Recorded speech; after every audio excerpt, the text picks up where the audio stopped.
رفقا سورن هستم همراه با امید. مخلص شما. امیدوارم که حالتون عالی باشه. امروز یه چالش داریم، چالش سایکو نخندی همراه با امید جیگر. امید واقعا بچه خیلی خوبه. خب برو بریم. لیتس گو. یه سری از فیلم ها رو آماده کردیم، یه سری هاشو دیدم ولی خب این کسکش ندیده. الان نشونش میده. هر کی بخنده قراره که از این سس تند بخوره. بلاک نگهت میدارم که پیشرفتمو ببینی. یعنی چیزی تو نمیدونم.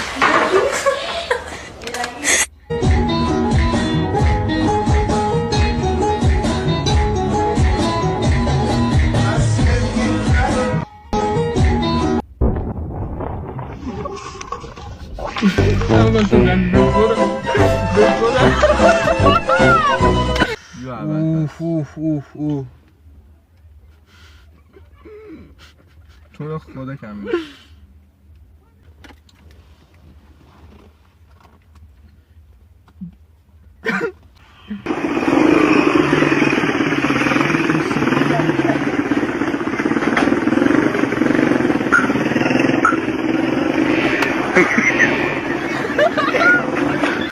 خندیدی بیا داداش دارم برات پورتش نده مثل من.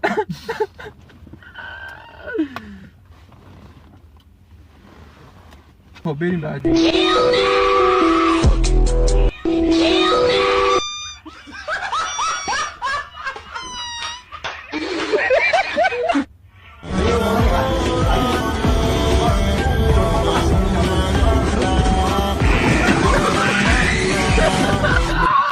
آقا بازم خندیدی به خدا فجان. بیا با نشون بده آقا قبول نیست. به خود این قبول نیست. دفعه بعد بخنه آقا دیگه رفت. من فوت میکنم. با آقا میگه شانس من به روایت تصویر.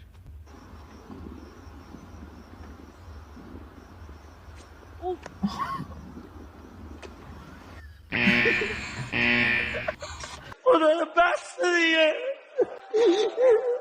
ما خسته شدیم دیگه. بیا بچه ها باید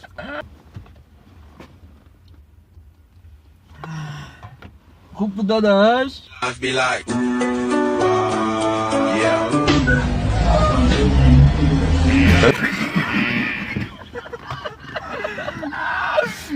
به زور داشت موهاشو میزن. ببین سارن این باید گاهی نمید به خدا. دهن رو باز کن. ما پاشو نداریم دیگه. دهن رو باز کن. دهن رو باز کن. نه چیکار بیا به خدا اینستا میگم واسه بیا چون نه چیه خب سلامتی همین سوخته ها نه پخته ها. با خب بابا تمیزش کن. این چیه؟ تمیزش کن. بابا تمیزش کن. بیا لیست بزن با ول کن با آفرین. ما از بچگی عاشق روستا بودیم. تو آرامشی که توی روستا هست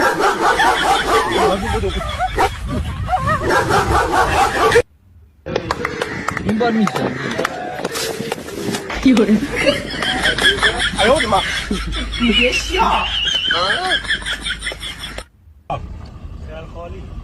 آقا خلخال کدوم طرف خر؟ خلخال بیام این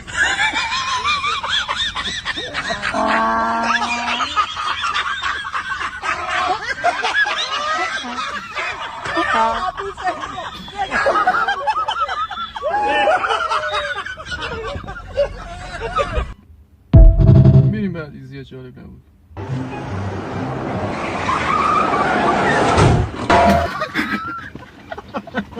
نه با هم خندیدیم به جان خودم با هم خندیدیم.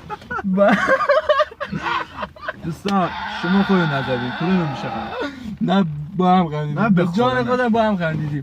آقا با هم خندیدیم. باشا درست این برو ازش میگذره. بابام وقتی بعد از 3 ماه مأموریت بابا صاحب ما این دیگه رفت. رفقا چالش امروزمون تموم شد. برای چالش های بعدی حتما کانال ما رو سابسکرایب کنید، لایک کنید، اون زنگوله کنارش هم بزنید تا نوتیفیکیشناشون براتون بیاد. تا ویدیوی بعدی فعلا خدا Let's نگهدار.